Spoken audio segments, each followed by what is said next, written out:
Previously on Under the Radar, we followed our hero, Mr. Ponzi, on his journey filled with mystery, action, and romance. Will he find love in this episode of Under the Radar? Spoiler alert, he will not.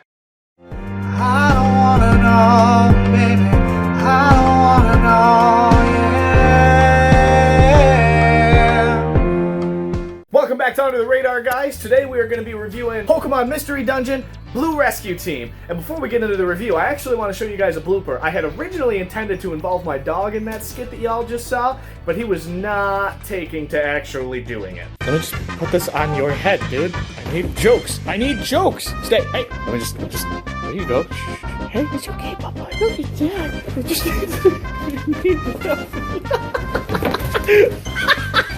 With the recent news of Pokemon Mystery Dungeon DX releasing for the Nintendo Switch, I thought this would be a great opportunity to review one of the original Mystery Dungeon games that released in 2005. 15 years ago, Pokemon Mystery Dungeon Blue Rescue Team for Nintendo DS takes the likeness of a dungeon JRPG with Pokemon at its base. Now, this isn't your standard Pokemon game where you catch Pokemon and create a party of 6. This game is different in its entirety, albeit pulling ideas, type matches, and some item names from the original series. It is semi-turn-based, so enemies only move when you do, one square at a time. They have also implemented a hunger mechanic. This way you don't stay in a dungeon and just grind forever. Be sure to bring plenty of apples with you on your quests. Apples are food.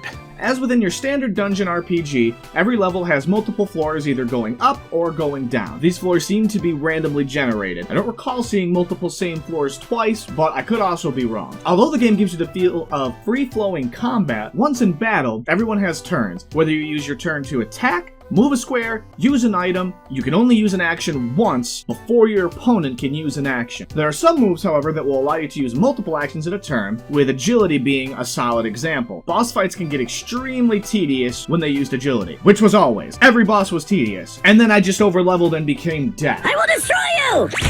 With a plethora of different items and every Pokemon in Gen 3 available to you, there are endless possibilities as to how you tackle this game. For people who love their classic dungeon RPG, you will like the aspect of this game that there is a lot of replayability as the massive amount of endgame content after the story is completed. Hours upon hours worth. Billions and billions. Did my FBI agent just see that clip? Even just doing the story alone took me between 20 and 30 hours if you include the time that I spent grinding. And as with most JRPGs, there is a long story packed into this one. Without knowing how the remakes are going to tackle the story, I would just say, spoilers ahead, we're gonna go in depth with it.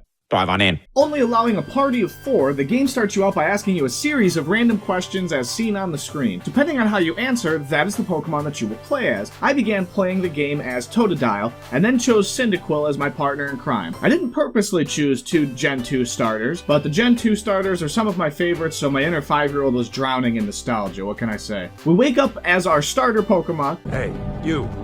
You're finally awake. Something inside of you had to have seen that clip coming, come on. To find out that we are actually a human who just turned into a Pokemon. From the beginning, the game informs us that there recently has been an imbalance in the world, and as a result of that unbalance, natural disasters such as earthquakes, etc. have been occurring everywhere. We meet up with our first party member, in my case, Destroyer, because he brings death to all those who oppose him. We rescue a Caterpie, and then you and your partner decide to start a rescue team. Rescue teams in this world are teams that take jobs from other Pokemon to save other Pokemon from other Pokemon. You have to look within yourself to save yourself from your other self. After starting a rescue team, you are introduced to your homeworld hub, if you will, complete with your team base, the town square, the post office, in which you can take on rescue missions. The town, while small, has all your Bare necessities. This includes a money bank, an item bank, a shop in which to buy necessary items for dungeon adventures, a shop in which you can purchase friend areas to grow your Pokemon team, as well as a link shop, where you can link certain moves together and use them within the same turn, thus making your moves more powerful. I just ended up over-leveling, so I didn't really use too much of that feature. That being said, I'm extremely bad at video games, and I probably should have. If you do intend on playing this game, one thing that you should buy every time it is available from the shop is the escape orb. If you or your partner fail in a dungeon, you lose all your money and most of your items. Do not pass go!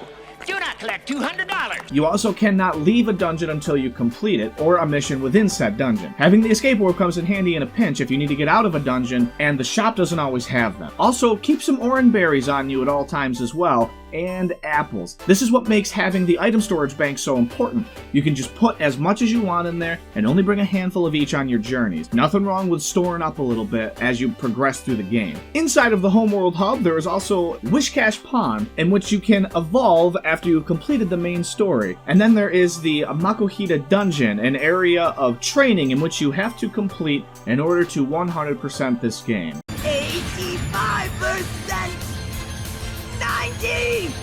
Now witness my true power! Moving on from the homeworld, after doing a few more rescue missions, you are introduced to some of the main antagonists. They are a rescue team known as Team Meanies. Come on! Really? Come on! Come on! And they want to conquer the Earth. They show up at your base and steal all of your rescue mail after bullying you and your partner. After doing some more side missions, you were then introduced to another rescue team led by Shiftery. A Jumpluff is in the town square begging him to take a mission with little to no pay. And yet another rescue team, led by Alakazam, they end up strong-arming Shiftery and his team to take the quest as a good Samaritan. And you just decide to continue about your business after watching all this go down. A few days passed and Shiftery has yet to come back. You then go look for him with your partner Destroyer and find him defeated in the dungeon known as Silent Chasm. After trying to bring him home, Zapdos appears and accuses Shiftery of being involved with the natural disasters that are occurring. J'accuse! He then kidnaps the guy and brings him out to Mount Thunder. Needless to say, our non-evolved starter Pokemon make their way to Mount Thunder. They are clearly equipped for the job. After traversing the mountain, which is a dungeon mind you, and making it to the final floor, which is the top, you encounter Zapdos. Now, I like to start a good boss battle by throwing rocks at the boss. I believe every boss I encountered, I insulted them with pebbles from my backpack. You rescue Shiftery after defeating Zapdos and make your way back to base. Making my way downtown. With Shiftery being rescued, and you wondering why you have become a human in the first place, Alakazam sends you to meet Xatu? I don't know how to say that name, so you're just gonna have to bear with my enunciation of that word. We're just gonna say Xatu. He informs you of the legend of Ninetales. Whoever is to grab one of his 9 tails would be cursed to turn into a human, and the world's balance would be thrown into chaos. However, that person's Pokemon, Gardevoir, if I'm saying that correctly, stepped in and sacrificed itself to save its trainer so that the trainer didn't need to bear the full brunt of the curse. Gengar from Team Meanies, however, has been listening to you and Xatu's conversation in secret, and then tells everyone in Town Square that you're the reason for the natural disasters. The town then decides in order to maintain peace and balance in the world, you need to be destroyed. Alakazam and his team concur with this, but allow you time to flee to get a head start because they have had respect for you in the past. I'm shocked that they don't believe that I'm innocent. With my partner Destroyer, Team Murder is my name, I've always been on the up and up. I don't see anything wrong with me.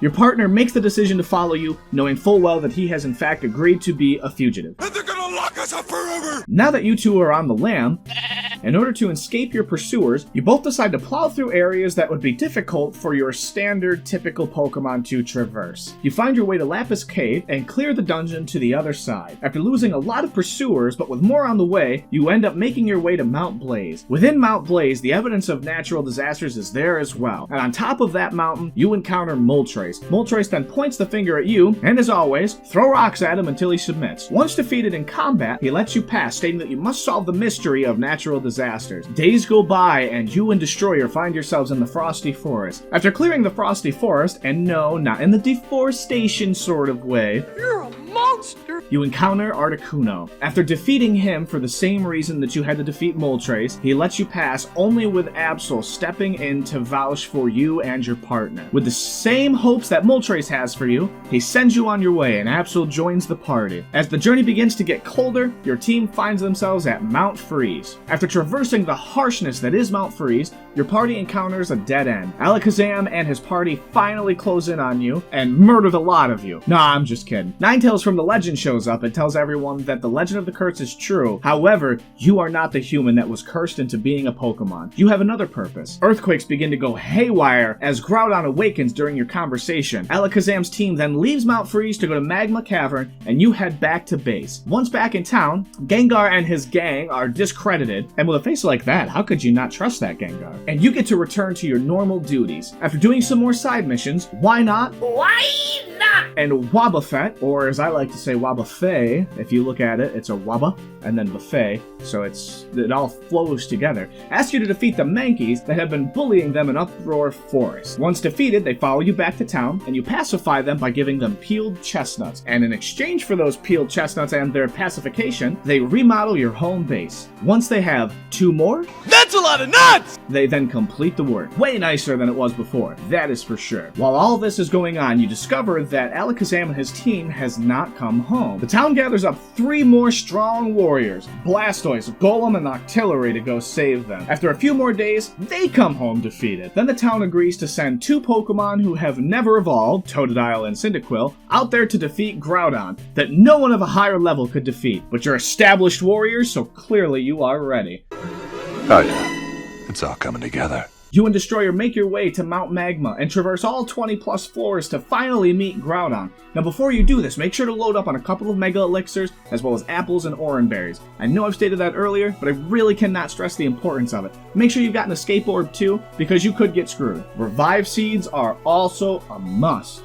And honestly, bring a full party. I didn't for whatever reason because I'm a madman. Once at the top, you find a defeated Alakazam team and then Groudon. Throw things at him to weaken him, then do as my rescue team suggests and murder him. Once defeated, Groudon calms down, and then you and Alakazam's team head back home. Xatu then announces that a meteor is about to Destroy us all! The only way to stop the meteor from hitting the Earth is to send Pokemon into the sky to have them meet with Rayquaza, hopefully I'm saying that right, and have him destroy the meteor. As the most qualified Totodile and Cyndaquil that the world has ever known, you volunteer to get shot up into the sky. Later that night in a dream, Gardevoir reveals itself to the player once more. It states that you were the chosen human to stop the meteor, and in order to prove yourself worthy, you had your memories wiped clean, and your nature was tested to see how strong your resolve was. Gardevoir then informs you that once you are successful in getting Rayquaza to destroy the meteor, then you will be made human again, thus breaking everyone's heart. You break my heart, Chris. You break my heart. You then make your way to the Big Mama Jama known as the Sky Tower by being teleported by Alakazam and Xatu. And once on top of the tower, you then have to battle an enraged Rayquaza to help him calm down. Once defeated, he agrees to shoot down the meteor using Hyper Beam. Your party is then hit by an explosion, and you find yourself in the Netherworld. Gengar from the Team Aminis is there. After wrestling with himself to throw you into darkness, he then saves your life. The player is then reunited with everybody and gives them a fond farewell before becoming human. After glowing and floating into space, you wish to yourself that it never had to change, and suddenly you return home to greet everyone again. Honestly, the story here is pretty cute. I can't help it. It's so beautiful. If you do a playthrough of this game and experience it, it probably really would warm your heart. Now let me just say this, sort of game is not my go-to type of game. Not necessarily because of the story elements, but it's just the game type itself. I didn't much care for it. I found that most of the things that you could do in this game, there wasn't really much reason other than the satisfaction of having the completion, like trying to 100% it. However, after completing the main story, you can then go on to have every single Pokemon in Gen 3 join the team, including all legendaries, even the ones that you've defeated earlier. You unlock a plethora of dungeons as well. You can also officially evolve all your Pokemon as well, now that the story is finally completed. I did make sure to play long enough to evolve at least once, just to make sure that I got the most out of my experience without going overboard. Now again, the majority of this game's appeal comes from endgame content, but frankly, I was pretty spent after the story. That being said, maybe when the remake comes out, I will tackle it. Thanks guys for coming on by. It takes a lot of time and effort for these videos, so I really hope you enjoy them. Make sure that you hit the bell to stay notified as to when I upload new content. Make sure you subscribe, like the video if you liked it, follow me on Twitter, follow me on Facebook. Here comes my dog to ruin my recording. Hope you guys have a fantastic weekend. Bye! What's left of me? What's left of me now?